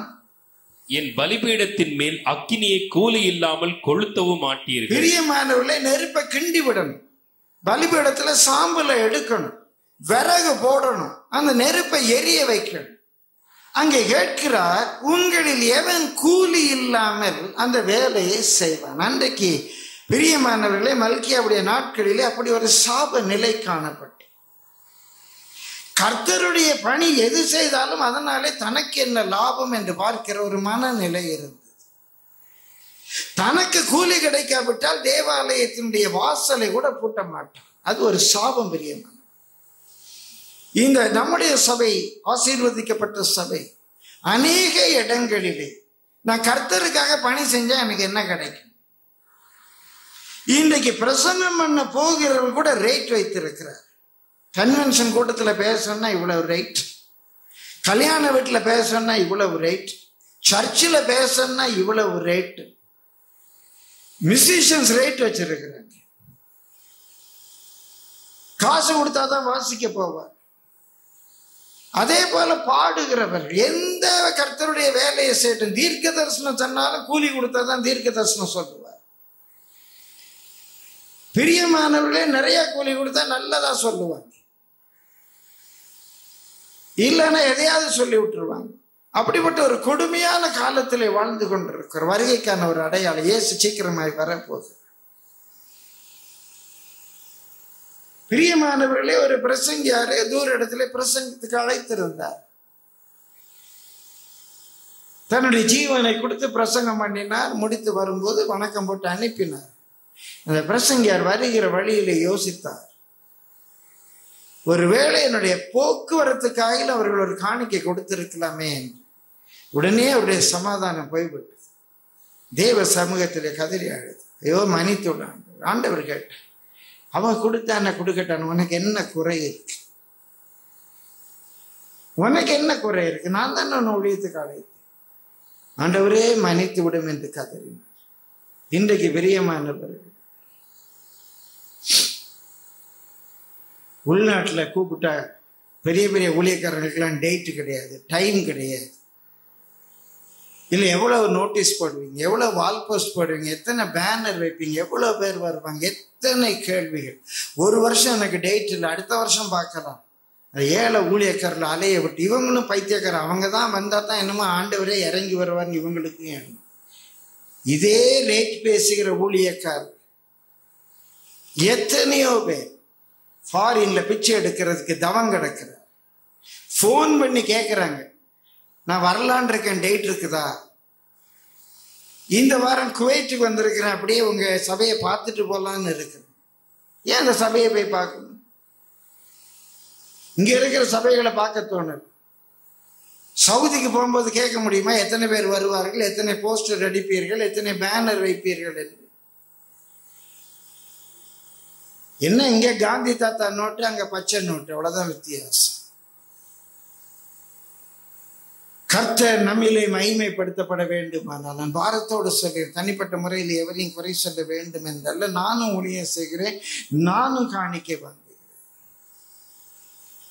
பிரியமானவர்கள்,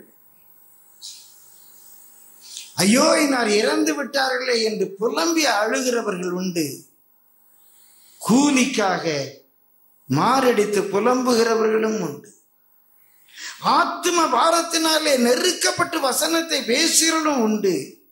பேசினால் காசு கிடைக்குமே என்று சொல்லி பேசுகிறவர்களும் உண்டு. பிரியமானவர், கர்த்தருடைய பரிசுத்த நாமத்துக்கு மகிமை உண்டு. கர்த்தருடைய கர்த்தர் உங்களுடைய எல்லை தொடங்கி மகிமைப்பட வேண்டும். இம்மைக்கான ஆசீர்வாதங்களுக்காக கர்த்தரை தேடாது. குறிப்பை சொல்லி கடந்து போகிறேன். 6வது வசனம், 6வது குறிப்பு. பிரியமானவர்களே, வாசியுங்கள். 12ஆம் வசனம். வேதாகம் இருக்கிற எடுத்துக்கொள்ளுங்கள். ஒரு மிக முக்கியமான குறிப்பு. வாசியுங்கள். நீங்களோ கர்த்தருடைய பந்தி அசுத்தமானது என்றும் அதன் ஆகாரமாகிய அதன் பலன் அற்பமானது என்றும் சொல்லுகிறதினாலே என் நாமத்தை பரிசுத்த குலைச்சலாக்குகிறீர்கள். இதுல என்ன இருக்குது? ஹிந்தி பண்ணா என்ன இருக்குது? இந்த இது இப்படி பாட்டு பண்ணா தப்பா, இப்படி மியூசிக் வாசா தப்பா, காசு வாங்கினா தப்பா, இதுல என்ன இருக்குது, இதுல என்ன இருக்குது என்று நினைக்கிறீர்கள். இதெல்லாம் ஒன்றும் பெரிய காரியம் இல்லை என்று சொல்லுகிறதுனாலேயே என் நாமத்தை பரிசுத்த கொலைச்சல் ஆக்குகிறீர். எப்படி பரிசுத்த கொலைச்சல் ஆக்குகிறோமா? முந்தின வசனத்துல சொல்லுகிறார், வாசியுங்கள். சூரியன் உதிக்கிற திசை தொடங்கி அது அஸ்தமிக்கிற திசை வரைக்கும் என் நாமம் ஜாதிகளுக்குள்ளே மகத்துவமாய் இருக்கும். என் நாமம் ஜாதிகளுக்குள்ளே மகத்துவமாய் இருக்கும். எல்லா இடங்களிலும் என் நாமத்துக்கு தூபமும் சுத்தமான காணிக்கையும் செலுத்தப்படும். எல்லா இடங்களிலும் என் நாமத்துக்கு தூபமும் சுத்தமான காணிக்கையும் செலுத்தப்படும்.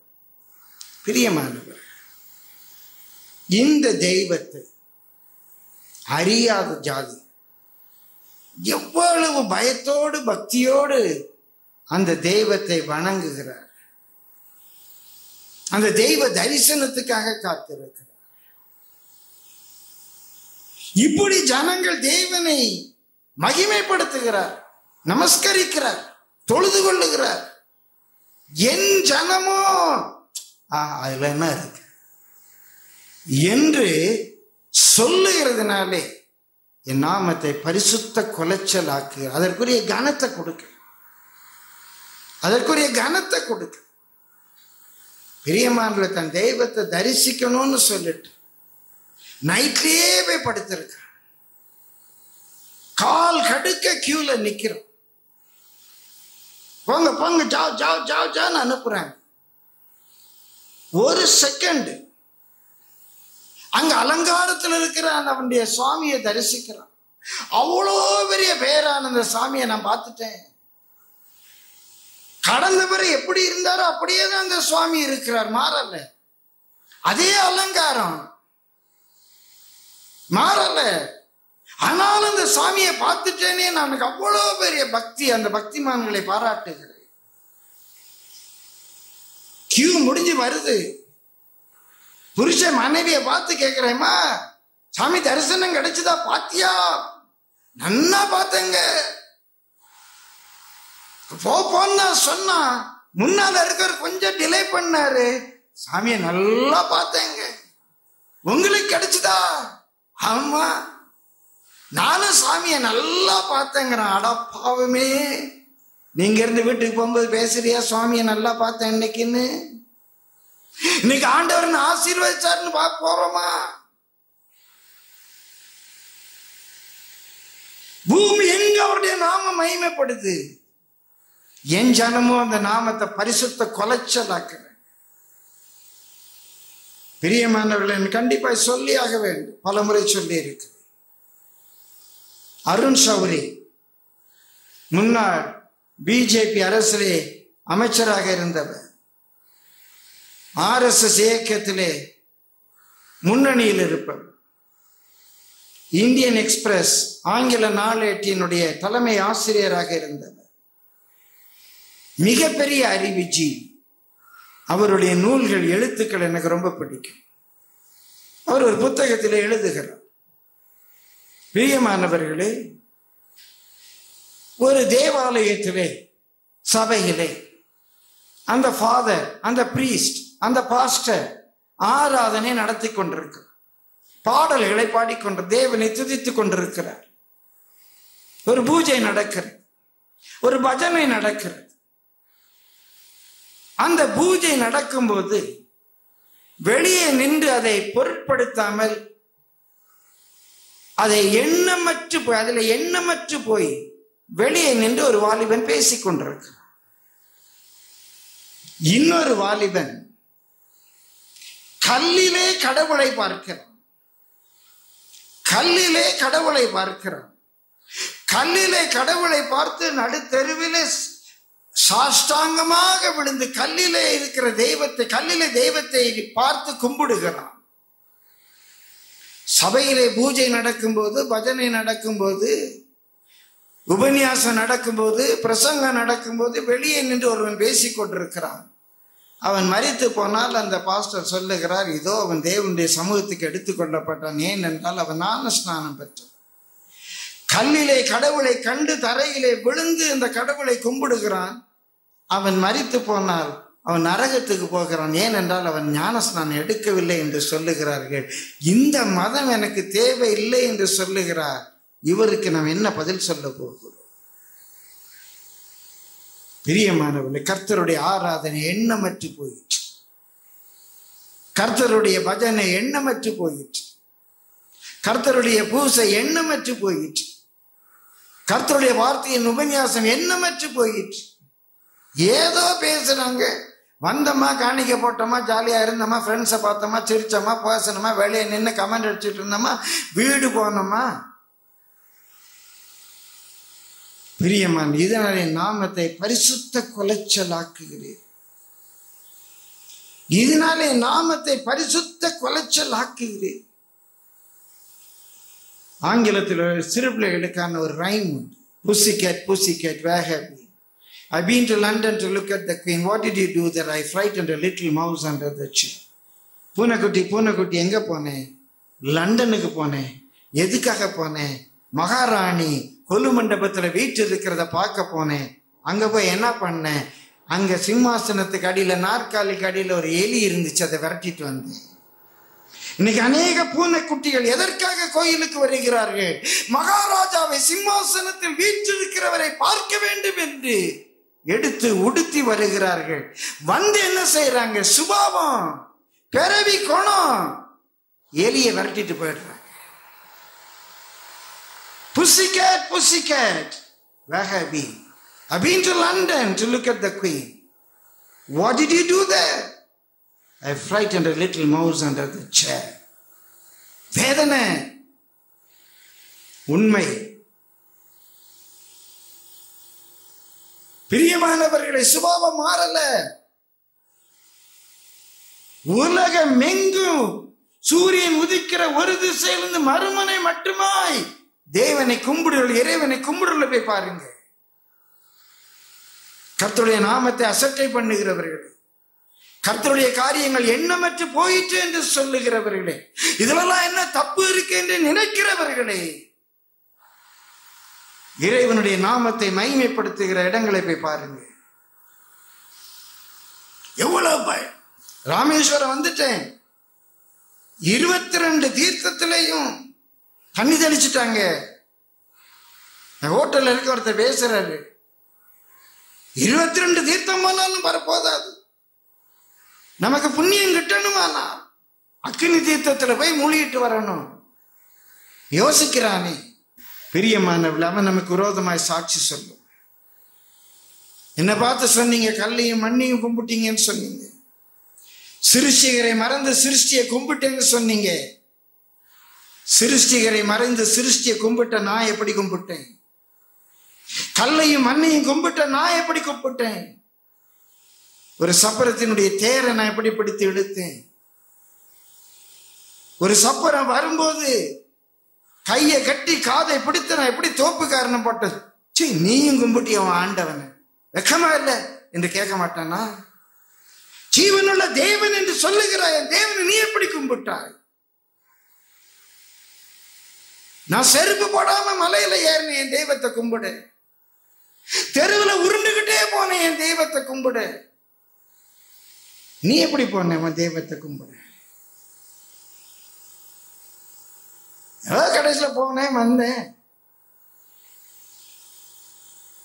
ஏதோ பர்ஸை திறந்து பார்த்தேன், ஒரு 100 ரூபா இருந்துச்சு, ஒரு 10 ரூபா இருந்துச்சு, 5 ரூபா இருக்கான்னு பார்த்தேன், இல்லை. என்ன பண்ண, 10 ரூபாய் காணிக்கப்பட்டு வந்தேன்.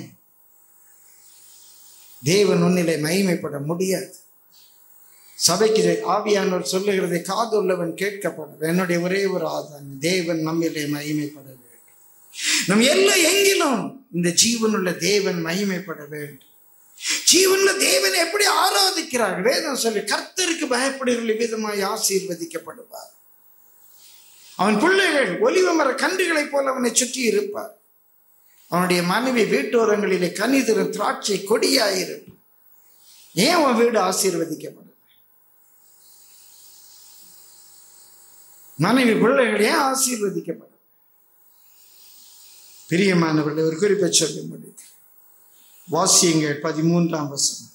இதோ இது எவ்வளவு வருத்தம் என்று சொல்லி அதை ஒரு திறனமாய் பேசி பீருண்டதையும் கால் ஊலமானதையும் நசல் கொண்டதையும் கொண்டு வந்து காணிக்கையாக செலுத்துகிறீர்கள் என்று சேனைகளின் கர்த்தர் சொல்லுகிறார். அதை உங்கள் கைகளில் அங்கீகரித்துக் கொள்வேனோ என்று கர்த்தர் கேட்கிறார். எவ்வளவு வருத்தம்!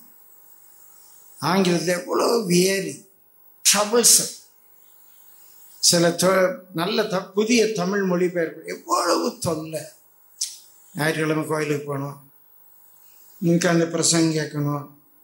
பின்ன முந்தி ஒருத்தர் இருந்தார், நல்ல ஊழியெல்லாம் செய்வார். அவருக்கு ஒரு செட் டைம் இருக்கும்.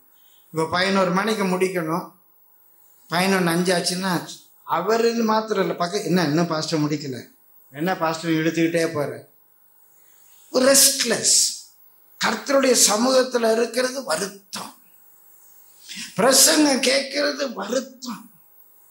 பிரியமான அந்த சாமியை தரிசிக்கணும்னு முந்தின நாளே போய் கிடக்குறானே, அவன் நம்மளை பார்த்து சிரிக்க மாட்டான். கர்த்தருடைய காரியம் வருத்தமா இருக்கு. காணிக்க போடனா வருத்தமா இருக்கு. பிரியமானவர்களே, சிலருடைய காணிக்க அன்னையிலிருந்து இன்னைய வரைக்கும் ஒரே அமௌண்ட். கர்த்தர் ஆசீர்வதிச்சாலும் அதே அமௌண்ட் தான், ஆசீர்வதிக்கட்டாலும் அதே அமௌண்ட்.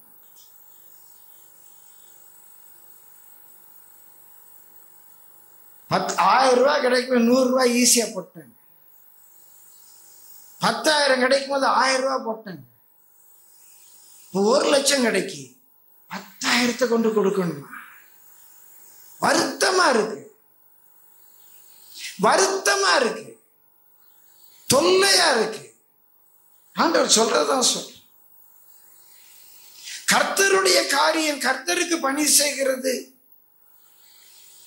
கர்த்தருடைய சமூகத்தில் இருப்பது ரொம்ப ட்ரபிள்சமா இருக்கு, போரிங்கா இருக்கு. கண்டிப்பா இது போரிங்கா இருக்கு. உட்கார்ந்து ப்ளூ ஃபிலிம் பார்க்குற மாதிரி இது இன்ட்ரெஸ்டா இருக்குமா? அது எதுக்கு அதை தான் பிடிக்கும். சிலருக்கு ஆன்மீக சொற்பொழிவு பிடிக்கும், சிலருக்கு ப்ளூ ஃபிலிம் பிடிக்கும். அது அதனுடைய சுபாவம், அதுக்கு என்ன பண்ண முடியும்?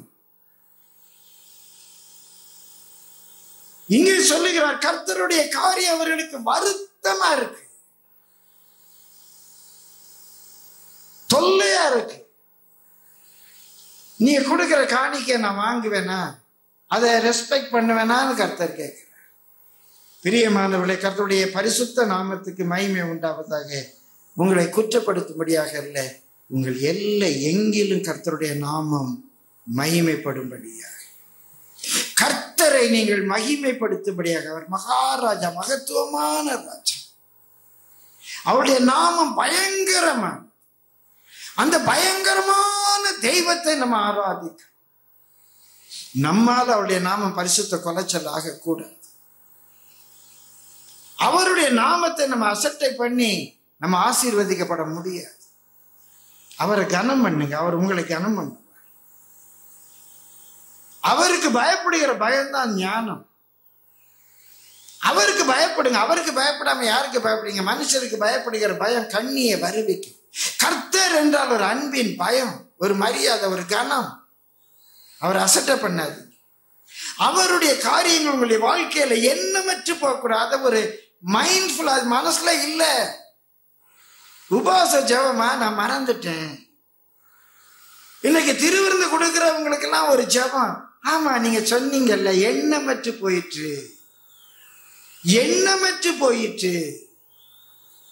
அது எண்ணத்துல இல்ல, மனசுல இல்ல,